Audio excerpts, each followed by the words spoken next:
Leo katika The Plug tuko na msanii Boss Woody Nyasembo. Baba sanitize. Sanitize. Adabu ni kwa corona yake. Sanitize.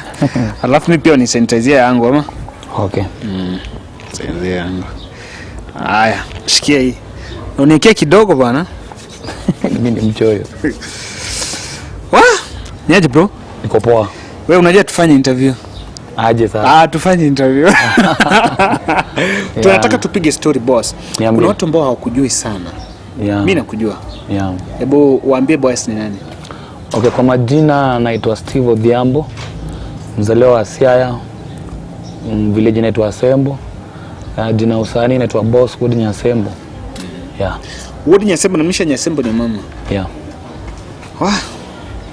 Sawa, msikilizaji, mimi nikimjua Boss mara ya kwanza alikuwa ameenda kutembelea mke ama mjane wa Benny Jechiga ambaye alikuwa msanii wa Ohangla Mbele tuliweza kumpoteza. Bro, kwanza pole sana. Ushapoa. Kwa sababu alikuwa mtu wa karibu sana. Alikuwa mdosi yangu. For 4 years. And that was evil to so maisha ni maisha. 4 years. Hebu niambie ulipata je information kwamba alifariki? Ilikupata namna gani? Okay, that day kwa social media Facebook kuna mtu alipost, anamfanyia kazi alipost around 6 PM in the evening ati quick recovery Ben. Akiwa na picha fulani amelala hivi kwa sijui ilikuwa nini. So all of a sudden tulijua ni mgonjwa. So tukajaribu kuuliza nini mbaya. Hiyo night kufika kitu saa 8 nilikuwa kwa nyumba, nilikuwa napenda kugame sana, nilikuwa na game PlayStation. So all of a sudden nikamaliza kugame kitu saa 6. So nikaenda kwa bed kulala usingizi kanichukua. Saa 8:30 saa 9 naamushwa. Na beshte maboys wangu, kuna boy wangu mimi naye. Kaniambia bana inatangazwa ati bana amekufa, hebu kuja tuulizie. So sikuichukua serious mpaka kuna watu wenye waliniambia ndugu yake ndiye akaniambia iko hivyo. So hapo sasa ndio ilinishika kabisa. Sasa ilikuwa usiku. Ilikuwa usiku. Mtu wa kwanza ambaye ulimpigia simu alikuwa nani? Nilipigia watu wengi sana tu siwezi kumbuka. But nilikuwa nakupigia mtu wa kwanza nilipigia manager wangu, alikuwa amelala. Nikapigia best yangu mwingine pia hakushika. So all of a sudden nikapigia brother yake pia hakushika. Basi kuna best alishika mwenye alikuwa hapo ndio akanikonfirmia. Akakonfirmia. Alikufa at St. Jairus. Iko Riat Kisumu. So ndio wasanii wakaenda wakafanya mpanga, akatolewa St. Jairus before morning around 6. Akaletwa Port Florence. Bro, sitaki tukae hapo sana lakini nataka nibaki hapo kidogo tu. Wewe ni mtu ambaye labda kabla aende nyumbani, kabla yake kuja, mara ya mwisho ulikuwa naye ilikuwa kama lini? Before afariki. Before afariki tulikuwa naye like a week ago. Kuna show tulifanya naye One Beat Studio hapo Obama. Wenye One Beat walikuwa wakimtaka, but I was the one to convince akuje kwa hiyo show because mimi nilikuwa naenda kumpigia keyboard. So venye nilimconfirmia nitampigia keyboard, akasema asante kuja hiyo show. Alafu baadaye hatukuweza kupata nafasi ya kuweza kufika, ukarudi kuwa na mjane. Unajua by that time to travel kwenda nyumbani ilikuwa expensive, but it was also risky because unaenda against the law na unapitia mchujo. So I just hold on patience zangu na nikajipanga na nikaenda. Sasa ndio ukaenda sasa kwa mtoto. Hali ilikuwaje bro ulipofika home? Okay, nilipofika mamake ndiye alikuwa kwanza kunikaribisha.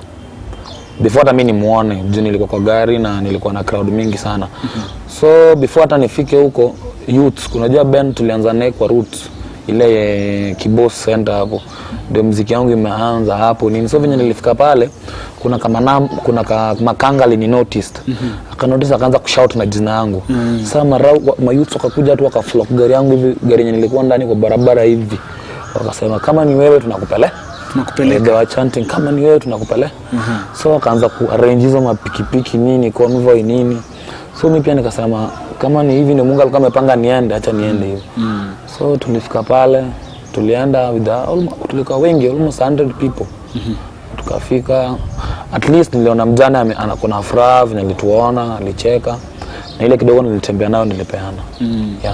Ulifanya kazi poa sana kwa sababu wanasema yani rafiki ni mtu ambaye anaweza kuja wakati ambapo pia umetia changamoto, na baadaye tujaona watu ambao wameweza kujitokeza pale, lakini pia kwa familia tunawapa pole. Yeah. Bro, sasa nataka turudi hapa Boss Ward Nyasembo. Yes. Hii shughuli ya muziki ilianza wapi bro? Yeah, shughuli ya muziki mazee bro ni safari. Muziki ni safari na bado ndio sasa tumeanza sasa part 2 ya safari. Yeah, because I've done my music Kisumu for the last 7 years. Sasa venye nilikuja Nairobi last year. Nilikuja Nairobi kwanza, initiative yangu kuja Nairobi ilikuwa through my management. I did my album launch last year kitu 23rd November. So venye nilido the launch, it was by the actually is the last launch ilifanyika Kisumu. Mine was the last album launch. The youngest artist mwenye alifanya album launch ni mimi. So tukafanya, so tukaona ile pesa kidogo nilipata pale, wakaamua sasa I have to explore my music. So nilitengeneza Mombasa tour, nikatengeneza Nairobi tour. Nikaanza na Nairobi, first round ilifanya poa. Tena nikaenda Mombasa. Venye nilienda Mombasa first round wakanirudisha tena second round, watu Mombasa walinipenda. Nikarudi tena Mombasa tena New Year nikaanzia 2020 nikaanzia Mombasa. Tarehe moja niliperform Mombasa na tarehe 31st niliperform Nairobi na niliperform Makongeni. Nikatoka asubuhi nikatravel Mombasa, kafika Mombasa kitu saa 6, nikatravel Mombasa fast. Nikaperform Mombasa fast na nikarudi. But 24th 25th tena niliperform Mombasa. Yeah. Mtu angetaka kujua bro, ni vipi ulijipata kwa muziki? Kwa sababu kuna watu wengi sana ambao wako pale nje wanajiuliza, boss sawa lakini aliingia vipi bro? So muziki nilijipata, niko musician. So venye nilijipata, unajua hali ya maisha pia kama wewe ni kijana, kuna raha ndani nini. So nilikuwa nasikianga hizi traditional music na kuna ile nilikuwa napenda.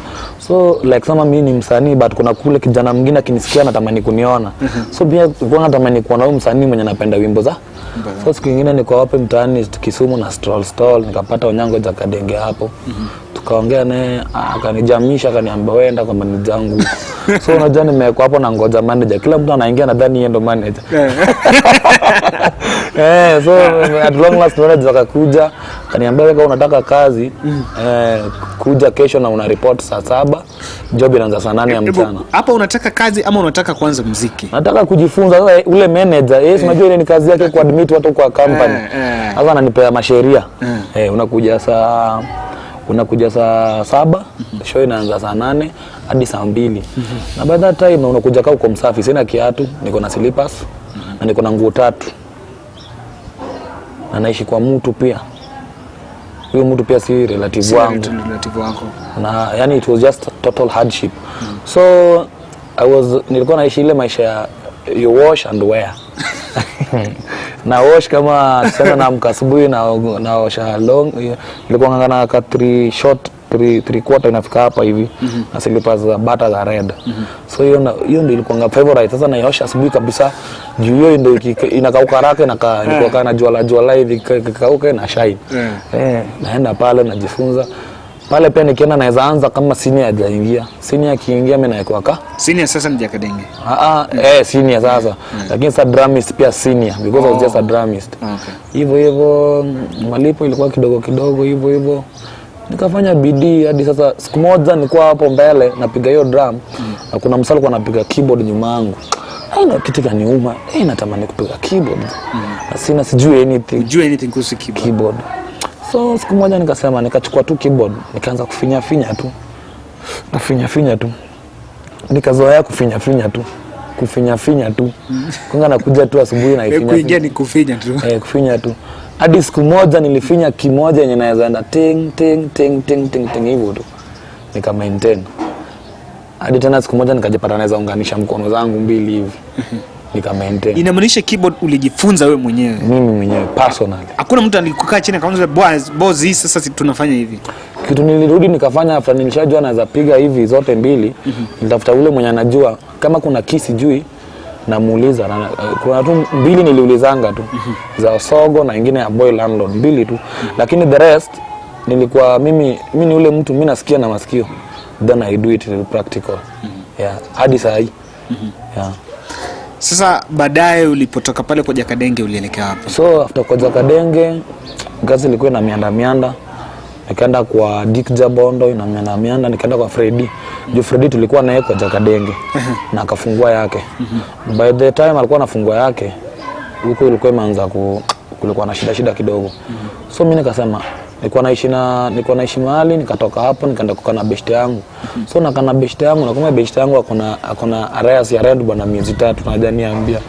Na huyu msanii amepanga kutoroka. Unaona? Sasa mimi nimehustle, nikamwambia nyumba ilikuwa 700 Kisumu. Yeah. Inawezekana hiyo nyumba. So mimi nimehustle, nikasema mazee hii 700 ya hii mwezi hata mimi nilipe, juu mimi ndo nasaidia. Kumbe kulipa ile bado imebaki 3 ule msasha alenga.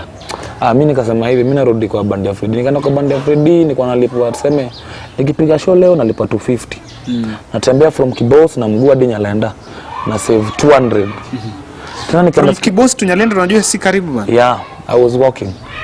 Sisi Kibos to Nyalenda unaenda na Kachok, unaenda Nyamasaria, unakuja hadi Kawash. Naingia ni kama naenda Manyata kidogo, tena natoka. Kama hiyo route ya kuelekea Nyamasaria. Ndio niingie Kachok. Wow. Tena Kachok unajua sikuwa na kaile Nyalenda ya karibu. Jelo mimi huko ndani. Mimi najua Nyauri. Ukitoka hapa Kachok songa unafika Nyauri. Unasonga mbele. Huko mwisho. End. Yeah. So hivyo kuna best yangu Mkikuyu anaitwa Steven Karuma, alinisupport sana. Alikuwa anafanya na NGO fulani Kisumu, but alikuwa amemigrate because of around 2013 hizo clashes zilikuwa zinahofiwa. So akaniambia atanisupport, nitafute venye naweza jilipia rent. Hiyo day akanitumia $700. So mimi nikamwambia Freddy mazeni niko na $700 hapa, nitafute nyumba ya $500. Nikachukua vitu zangu hadi mattress, niko na mattress nyingine ndogo ile ya high school na imejifinya hivi. Hata ni best fulani ndo alinipeanga. Na kuna nyanya alikuwa ananipenda sana, kwa hiyo plot alinipea hii mtungi ya maji. Katafuta box kubwa nikaweka hii mtungi na hii mattress na hizo nguo zangu. Katafuta motorbike nikalipa, nikaenda. Nikaanza life kwa nyumba ya $500 hadi saa hii. Wow. Ulikutana wapi na Benija Chiga? All those time Ben was my friend anyway. But sasa alikuwa best yangu, but nilikuwa namuogopa. Sikuwa naweza kana hivi venye nilikuwa namuogopa. So kitu kilifanya tukakuwa karibu sana. Venye niliingia kwa Freddy, nilienda nikapata keyboardist tuko mwenye akomka mkali. Sasa mimi kitu nilikuwa nafanyiwa pale ni kuanza. Naanza keys because niko na beats ngapi? 3 tu. Ndio unajua. Sasa hizi naweza anzia ule lana mwenye anajifunza kuimba. Naanza hadi kitu saa 3. Yaani mtu ambaye anajifunza kuimba anapewa mtu ambaye anajifunza kupiga keyboard. Si sasa utafanya. Unajua kwa hii kazi yetu kuna ile unaitwa ustar. Kuna ule mtu unamwambia enda upigie boss. Sasa boss nampigia nini? Ameimba nini? Inakuanga na ni ukweli. So nikaanza kumbe hapo nilikuwa na train. Nikakaa hapo nikaenda nikakuwa mtamu. Sasa hiyo utamu yangu ya keyboard nilifanya wasanii sasa wakanipea heshima yangu, wakaanza kuwa mabeshte zangu because wananihitaji wakitaka kurekod. Yeah. Hivyo tu. So rafiki yangu ilianza kana Ben wakati nilianza kujua keyboard. So tukakuwa Ben anaweza kuja, mimi ndo nampigia keys zake kama nikuja hata kutembelea Freddy. Kama hata kuna concert imeunganisha watu, nikiwa si lazima watu wote watembee na keyboardist. I can just serve them hata kama mko wasanii wangapi. Hivyo tu ndo ilianza. Unaweza piga sasa keys zote sasa. Napiga tu so long as najua ngoma yako. Hebu niambie, for you to be a keyboardist inamaanisha kwamba unafaa kuwa ukijua keys za wengi sana. It depends na venye unafikiria na creativity iko kwako. Yeah. Because kuna mangoma zenye hata mimi siwezi piga hadi saa hii. Kama gani? Siwezi recall, but kuna mangoma zingine za because mimi I do a smooth rumba songs. Lakini kuna zile zenye zinaenda raka. Mtu akikupatia uma basement. Hizo na chapa. Irene yote. Hizo Lady Morin kidogo, zingine zinazanichanganya, but Lady Morin 3/4 na chapa. Yeah. Bro, kuna siasa ambayo inakuanga hapa na nakumbuka sana tulikuwa kwa launch ya album ya Lady Morin. Stima ikapotea. Baadaye tukasikia stories, sijui kulikuwa na nini, siasa ya band. How is it? Okay. Mimi sasa naongea kama mwenye ako na band. Siongea hata kama mwenye anafanyia mtu. Kwa usanii ni kama biashara na usanii ni kama mpira. Kuna ushindano. Tena kwa usanii sasa kuna ushindano mkali sana. Tunashindania vitu vidogo zenye hata si za maana. Na ni ukweli. Because me I remember ukinisupport na mimi nikusupport tunasonga mbele pamoja. Lakini sisi tuko na ile unaona nasema Hana naimba pale, Brownie anaimba pale na Kevo anaimba hapa. Mimi sipendi wimbo za Brownie. Mimi sipendi wimbo za Kevo. Kevo naye pia huko mimi sipendi wimbo za Boss. So hiyo ndo kitu natuumiza sana. Mimi nasema sisi sitaki ku point out but sisi Wajaluo tuko na talent sana Wajaluo. But unity inatuua. Hatuna because sisi mimi I can remember hata wasanii kama tuseme Wakikuyu sikatai, Wakikuyu wanatushinda sana because Wakikuyu wako na umoja. Unaweza pata tuseme kama Samido anaenda ku-launch, wasanii wote wataenda ku-support Samido na watu wataenda ati walipwe. Lakini mimi kama nataka ku-launch, I love to pay an artist. Ngoja, ukitaka ku-launch album leo, uambie Prince Indah na Musa Jakadala, bro niko na launch. Unawalipa? Casualties lazima. Okay, casualties. Lazima, hiyo hata unajua lazima. Tena hata saa hizo hata kama hata kama ni best yako at that time sasa unaweza ona kama best unaona kama unataka ile ya bure unaona sasa kama hata ukipiga simu unaona saa zingine haishikwi. Si ni ukweli, lakini kama unatoa hiyo iko sawa. Ukiwa unataka kujiestablish kwa muziki ya Luo lazima uwe na bendi? Si lazima kuwa na band, but as long as you are a songwriter it is advisable ukuwe na band yako, una run affairs zako kiwewe because lakini ukiwa instrumentalist inakuwa ngumu because instrumentalist wako na tabia nyingine yenye pia si poa. Unapata mtu kuna instrumentalist wameumbika tu kutembea anataka aonje hii band aache, aonje hii band aache, aonje hii band aache, after all unapata una fade, ile utamu yako inaisha. But ukiwa band, unajua sasa ukiwa na band wewe ni brand. Unajibrand tena unajimarket kama wewe. So unapeleka nyanya yako kwa soko, nyanya ama sukuma kwa soko. Sasa you sell your mboga to the people. So from there, good luck ama bad luck you can succeed. Bad luck unaweza rudi nyumbani. Hivyo tu. Nilikuwa naona mvutano ambao nijua tukiongea huko nataka nikulete huko. Lakini nataka nikupeleke sana kwa history ya Boaz na history yote ya Boaz yote. Bro, mali huko sijui kama ushakutana na Boaz. He is my personal friend. Have you met? We have met so many times, even of late, recently 2 weeks ago. We met. Okay, bwana niambie, Boaz ni mgonjwa kweli? I don't know, but me as an artist, I just think he was just suffering from some sort of depression, but at this moment ana recover poa. Yeah. So sisi sema vitu mob though, but mimi najua tu ni depression ilikuwa inamsumbua. Yeah, kitu kama hiyo. So kuna watu ambao wana feel Prince Indah, Emma, Musa, they are the top of their game in the Luo music, bro. Na advantage ni kwamba ni watu wote ambao umefanya nao kazi. Wengi kati yao najua kuna watu ambao umefanya nao kazi. Why do you think they are at the top? Okay, kitu na mtu kama Jakadala, he has worked so hard to build who he is today. Congratulations to him because that's the spirit we want. Prince Indah the same, but Prince Indah at least he was in a good hands. Alikuwa kwa Emma. So Emma alimnacha enough. By the time alikuwa anatoka kwa Emma, alitoka kama is a grown up boy, anajua vision yake ni pale. Na kama ni hapo lazima make tu hapo. So na unajua mtu kama mimi niliji establish mwenyewe, nikatoka mwenyewe. Sasa ni kulearn tu kwa wakati na nasonga hivyo tu. Fika kwa mkono huyu unasonga. Fika kwa mkono huyu unasonga. But even Prince Indah is my personal friend. Leo asubuhi tuliongea naye, tunafaa kumeet naye next week tutengeneze project. Jakadala is my personal friend. Hivyo hata Emma ni my personal friend. I can call him personally. We can even eat lunch together. So my question is and I think nilikuwa nauliza hata Makadori hii swali. Mbona msifanye collab kati yenu?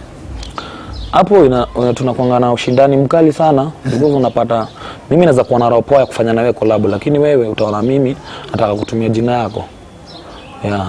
But mimi at the same time mimi acha nikwambie, mimi sipigi muziki ati nikuwe on the top. Sasa mimi ndo naangaliwa. Mimi napiga muziki with two things. Nielimishe jamii. Second, nipate cha kukula. Na nisaidie familia yangu. Hizo tu. Unaona? Hebu nikuelekee kwa muziki yako, wimbi wanadada bro. Na sisi tunapenda hisia. Sati simbi wanadada. Tunataka mapenzi bro. Niko na nyimbo mingi za mapenzi sana. Hata za Kiswahili hata nini, but ni venye tu unajua hawa wasichana pia. Kuna at some point baze But ni kuna wengine wanadada nimeimba kiasi hapo. Like Stella Bugo ni wife ya best yangu anaitwa Yucho, ni mamuimba hapo, ni mwanadada na ni mapenzi. But sasa wale wangu sipendangi kuwaimba mimi. Nacheza ndogo hapo na control. But sasa wale wangu sina wao venye unafikiria. Niko tu hivyo tu nangangana na maisha wanawake baadaye. Baadaye unajua tunasema je kama katika live kama kuna kitu muhimu sana ni luku, na kama unataka kuwa mambo fresh kusafisha meno tafuta Daktari Ontabo, namba yake ya simu ni 07 553 45 090. Alafu zile huduma ambazo ziko pale ni kuweza kungoa meno, kuweza kusafisha meno, kuweza kuziba meno. Alafu kuna kitu ambacho sielewangi sana lakini inakuanga inaitwa root canal. Baadaye inakuwa na uchungu sana, but you can try that. So get in contact with him, inaitwa Daktari Ontabo 0753045090. Alafu takuwa fresh sana utaweza kuipata. Boaz, YouTube channel yako ni Boaz Ward Nyasembo. Boss Ward Nyasembo. Na mimi nashinda sana nikikuta Boaz na niambia Boss Ward Nyasembo. Yes. Boss, sijui kitu ambacho ipo ni kwamba katika kila kitu kuna challenges ambazo zipo sana bro. Na mara mingi tunajiuliza watu ni mastaa na labda ile hela bado hatuna, lakini expectations ziko mingi sana. Wewe kama msanii ambapo umekuwa ukipiga mashows, si ndio? Umekuwa ukipiga mashows. What do you think is the biggest challenge ambao wasanii wanapitia sasa hivi? Kwa sasa hii msimu wa corona challenges ni mob, but nikiongea ile time shows zilikuwa zinafanyika, unajua kama msanii kuna ile kujituma, unajituma kama msanii. Mimi there was a time when I came to Nairobi, kuna nama clubs zingi kwa zinaweza kunipea gigs, but through connection naenda pale nacheza na bandi yangu yote bure tu, sleep anything, I go sort my people so that one is like I'm doing an audition, so that siku nyingine nikirudi napewa. Na kuna club nyingine nilifanya hivyo, hata manager wako hata nilifukuzwa stage, lakini iko nikufisha roho. Ilifika siku moja mwenyewe ndiye alinipigia akaniambia, hey bro, tumekuwa hivi na hivi, unaweza kutusaidia? Na by the way vitu za Mungu zinafanyika very funny. That hiyo day sikuwa na show, nilikuwa nimekuja Kariobangi kusupport best yangu fulani, Kariobangi huku side za Raunda huko chini. Na all of a sudden naitwa niende 36. So sikuwa karibu, nikatuma na motorbike kapeleka bana kaenda. Hiyo day kuna kitu niliambiwa mwenyewe place, at there was a time I came to do an audition at your place for free. And even your manager chased me away. Ikamuuma kweli. Kweli. Kasema okay, kuja nikuone. Mimi simjui hadi leo, lakini venye nilikuja hiyo siku, hata hiyo wiki ya corona nilikuwa napewa 2 gigs. Napewa 2 gigs. Tangu hiyo siku hapo nilikuwa nimeseal hiyo deal. Shows za klabu watu wanasema kwamba ni za kwa ngumu sana. Kwa sababu watu wasipokunywa hakuna kulipwa. Na tena wakunywe vizuri hakuna kulipwa. Ila unadhani kwamba nini ambao tunaweza tukimove forward? Corona iko hapa, hatuna mashow, lakini at the end of the day bills lazima zilipwe. Muziki tunaweza change, tunaweza fanya. Naona wakina Kidumu wana perform nini? Zile clubs zetu zenye tulikuwa tunatumia wakae chini wa strategize, watengeneze wa restructure clubs zimewekwa kwa ina social distance maana na the restriction. We can even perform during the day. We perform even for 2 hours, for 3 hours, you get something to get back home with. Because at this moment watu wenye tunafanya nao kazi ndio wanaumia sana. Mimi at least niko na best yangu, nimemuimba. Naweza mpigia ni aje bro, nimesota nisikumia hata kata 3. Lakini sasa ule msemo mwenye ananifanyia atapigia nani? Kama mimi already nishapigia ule msemo nimeimba, yeye atapigia nani? Atabakia na nipigia. Boss niko njaa, utanisupport ni aje? Wengine wanakuambia hadi nimefungiwa mlango. Na wewe pia sasa tukatai, hauna mbinu ya kumsaidia. Sisi tumekataa. Sasa ya umekataa. Uko na raha kutoa lakini utatoa wapi? Na wezi iba. So gavana sipoangalia story of late, wasanii watakuwa wezi na tutauliwa hapa kwa street, si uongo. Na ni ukweli kabisa. Unaona wao sasa walikuwa wanatufanyia kazi. Because utalala njaa siku moja, siku mbili, siku 3 ya 4, utaamua wacha niende niibe. Utaiba siku ya kwanza utapatwa, siku ya pili, siku ya 3, but siku ya 40 ikifika utapatikana na utauliwa. Unaona? So hapo hivyo gava. Hizi shows ambazo mnafanya Facebook live zinaleta pesa kweli? Kitambo ilikuwa inaleta, but sasa hiyo unajua sasa wasawa wamerudi online hivi. So na unajua wala watu wana online ni the same people. Ule mtu anaona Brownie akiperform ndio ananiona. ule mtu ataona Kevo akiperform ataniona mimi. So as a artist kama tunataka kujisaidia pia hapo tunaweza structure. Tuseme hii wiki kama show ni ya Musa na Enda, let's give them time. Tunajipea space, open hair, kila mtu kufanya biashara. Because unajua online pia inaenda na views na pia kuna critics huko pia. Unaweza enda uende low quality live. Na ina depend. Sasa zingine unajua kuenda live si kuenda live. Ina depend pia na ile simu uko nayo. Unasema ziendi live. Strategy yako na mabeshte wako. Because unajua online kuna vitu mingi sana. Kuna pia mchezo hapo ndani usipocheza. Tunaanguka hivi. Hebu niambie producer ambao umefanya nao kazi. Nimefanya na studios mob sana. Nimefanya na producer mingi sisi atasahau sababu. Because sasa niko na ngoma karibu 30 na. Mimi najua 3. Lakini ngoma zenye nimerecord sasa hii zinaelekea 30 na zenye ziko kwa store tena ni over 10 na single niko mob. So top producer naweza sema nimefanya na Woodfib, nimefanya na Javan, nimefanya na Kevo Skype hapa Dagoretti Corner Fine Breeze, nimefanya na Ken Kiche, nimefanya na producers wengi. Alikuja Kabunde? Bado sijafanya project naye. But I'm soon going to do something there. Compromote. Wow. I think kitu ambao unaweza fanya mazee, kuna kitu ambao ningetaka sana nikuulize. Ila ni kuhusu ile swala na kwamba tuna pesa, labda sijui atujenge nyumbani ama sijui atuangalie mambo ya nyumbani. Yani kuna vile ambavyo tunakuja tunasahau. Watu wengine wanasema wasanii labda wanapata pesa, wanakula, alafu wakati mwisho wa siku ndio mambo yanakuwa challenge. Okay, tunalaumiwa si uongo na ni ukweli because wasanii wengi sisi tunapenda raha, sidanganyi. Msanii ni mtu anapenda. Kila mtu anapenda raha. Msanii ni mtu anapenda raha. Na hivyo ndio public pale inachukuanga hiyo inasemanga Jathum. Yani msanii mwanamuziki. Hata ukienda kama unataka kuoa kwa boma. Either kwa hiyo boma unaweza oa maybe baba ya msichana amekusupport ama mama ya msichana, lakini kwa boma yote msanii haizi patanga full support. Hapo ni ukweli. But you are not that way. Ina depend venye mimi nimelelewa kwa familia imeokoka, iko na watu wameokoka sana. Nyanyangu alinifunza sana kujua Mungu, though she passed on last year November, let her rest in peace. So nyanyangu nilikuwa nikienda nyumbani napenda kukaa na nyanyangu sana, alikuwa ananifunza. Kijana mjukuu wangu, ukiwa na kitu kidogo kwa maisha yako usiwahi pita mtu analala njaa na wewe unakula unafurahi. So mimi naona kwa wasanii wote unaweza kuwa unapata hata kama ni 5, make sure 2 kama uwezi save saidia mtu mwenye ana, Mungu atakurudishia. Unaona? Kama uwezi save saidia mtu ambaye hana. Kama uwezi save hiyo 2, kama unaweza pata tuseme saa hii unaweza pata 300 per day. Na uwezi save hiyo, so unaona ukisave utaitumia. Saidia ule mtu mwenye anapita pale ana akule. Kisha kuambia asante. Hiyo so itarudi hata thousands.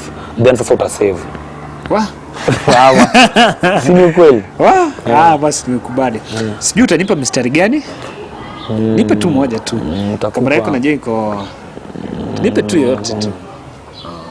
Nikupe moja. Aya. Kutama mwetana chamgilewa. Kumwa modena na do utunwa asembo dala. Osiepena iwagandi kabao tingaga. Kevin oduona mi iwagandi kagini onyona. Tomano nega nesema. Awangore mbeni. Nyasaye nuchuyo ng'ato gipokne. Bosi wonya sembo nagoya otuma. Ni mimi bana. Inaweza bro. Inaweza. Kitu imebaki? Ni tunaweza sema saa hii kama frontliner founder, thanks to Radio Mtaani for supporting talent. Thanks to Frontliner for finding young talents and giving us time to expose ourselves. And I'm really urging you guys as the media fraternity, kindly push on us on how these young artists can be helped. They're really suffering. We don't want them to die on the street. Because if we put our voice together, at long last tutapata solution ya hii shida. Hata COVID tutaishi tu nayo, but at long last tutapata solution. Yeah. So mtusaidie sana. Mimi ndio kitu nawaomba kabisa. Wow. amesema kwamba tuwasaidie sana. Kile ambao utafanya ni kwamba kuna Frontline Kenya ambao utasubscribe, lakini tunasema hivi, kuna channel ya Boss Wod Nyasembo. Tafuta hiyo YouTube alafu subscribe kwa channel yake, na hivyo tukipush na pia anasema kwamba tuwa support sana, na mimi pia nataka nifikishe ujumbe kwako kwamba Boss Wod Nyasembo ana YouTube channel ambayo kwenda kwa jina Boss Wod Nyasembo. Ingia ndani ya YouTube channel na kisha komeza kusubscribe, kwa sababu hiyo ndio njia moja kisha msanii ataweza kupata pesa kupitia mtandao. Saizi pesa ya muziki inatoka kwa mtandao. Frontline Kenya iko hapa, pia subscribe na kisha umepata kila exclusive. Jina langu ni Kevin Odwar.